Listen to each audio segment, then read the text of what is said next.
এই বাবু শোন, আজকে তুই স্কুল থেকে তাড়াতাড়ি চলে আসবি। আজকে তোর পিসিমণিকে ছেলের বাড়ি থেকে দেখতে আসবি, বুঝলি?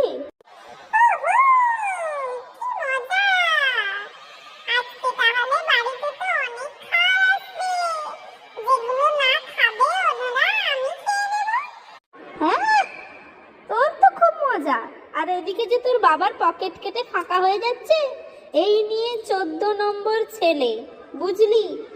এত মিষ্টি, এত সিঙ্গাড়া খাইয়ে কোনো লাভ হলো না। সেই তোর পিসিমা আমার ঘাড়ের উপরেই বসে চেপে আছে।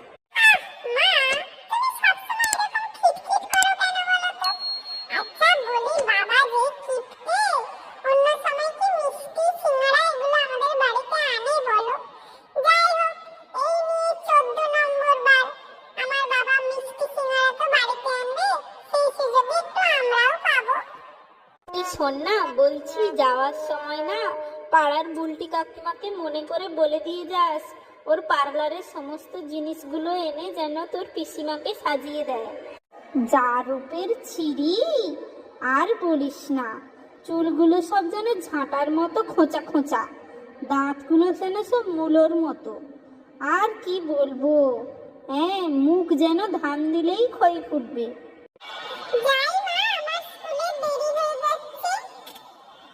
আচ্ছা, দুগ্গা দুগ্গা। কই, মেয়েকে ডাকুন? অনেকক্ষণ হলো বসে আছি। হ্যাঁ হ্যাঁ মাসিমা, ও আসছে তো, একটু রেডি হয়েই আসছে। মা, বলছি এত সব করার কি দরকার? একটু তাড়াতাড়ি করলেই তো পারো। আর মেয়ে দেখার কি আছে? এই তুই চুপ করে বস, তুই বেশি জানিস। হ্যাঁ, দেখে শুনে তবে গিয়ে মেয়ে কিনতে হবে। আরে মা, মেয়ে কি কোনো চাল আলু পটল যে কিনতে হবে? এ বাবা, আমি ওটা বলতে চাইনি। বলতে চাইলাম যে বেছে বেছে মেয়েকে তো বাড়ির বউ করতে হবে, বল? এই যে মাসিমা, মেয়ে রেডি। তা মেয়ে, তুমি কত দূর পর্যন্ত পড়াশোনা করেছো? আন্টি, আমি এমএ। বাবা, এ আবার কি ডিগ্রি? কত বড় ডিগ্রি! এমএ, বিএ, কত কিছু শুনেছি। এমএ আবার কি? না জানি কি বড় কোনো ডিগ্রি হবে। এমএফ মানে তো জানে না, মাধ্যমিক ফেল।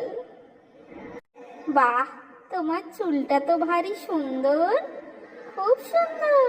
কি শ্যাম্পু লাগাও? চুল সুন্দর না ছাই? এই সব চুল তো নকল চুল, আমার বিয়েতে পাওয়া ফলস চুল। তা তুমি রান্না বান্না ঘরের কাজ কিছু পারো তো? হ্যাঁ আন্টি, আমি সব রান্না করতে পারবো। রান্না পারবে? কোনোদিন কুটোটি নেড়ে দুটো করেনি, রান্না করবে? ইউটিউব দেখে সব মেরে দেবে? তা বাপু, তুমি ঘর কন্যার কাজটা জানো তো? হ্যাঁ আন্টি, আমি সব জানি। ঝাড়ু মারা থেকে মুখ বন্ধ করা সবই পারি। দাঁড়ান না, একবার যেতে দিন, আপনাকেই ঝাড়ু মেরে না ঝেঁটিয়ে বিদায় করে। এই ঝাড়ু আর রান্নার চক্করে না আমার বিয়েটাই কেটে যায়। তা বাপু, আজকে তো তুমি একটা শাড়ি পরতে পারতে।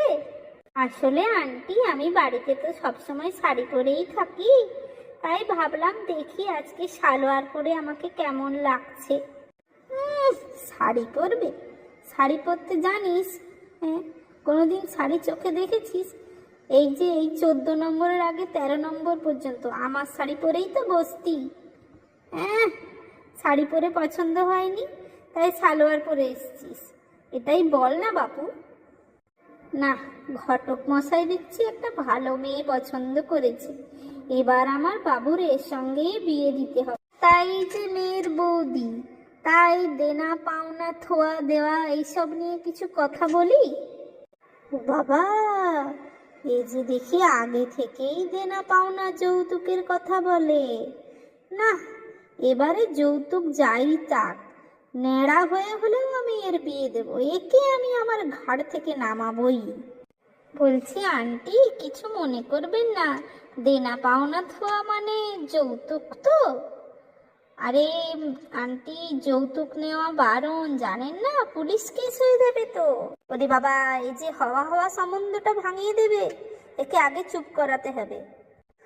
বলছি ও ঠাকুরজি, তুমি এত চিন্তা করছো কেন?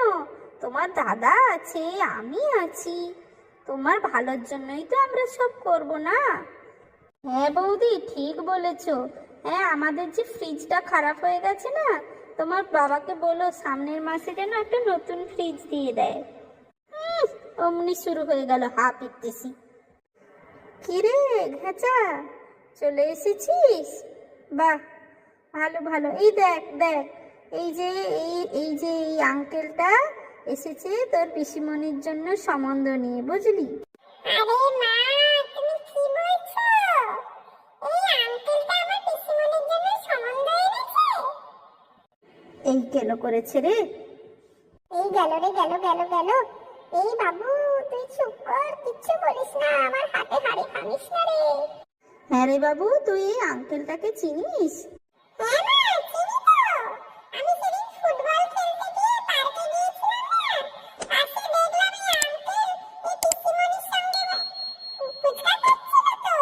चीटिंग करता है तू। चीटिंग चीटिंग चीटिंग करता है तू। বলো কি? এ তো গভীর ষড়যন্ত্র, এত বড় চক্রান্ত।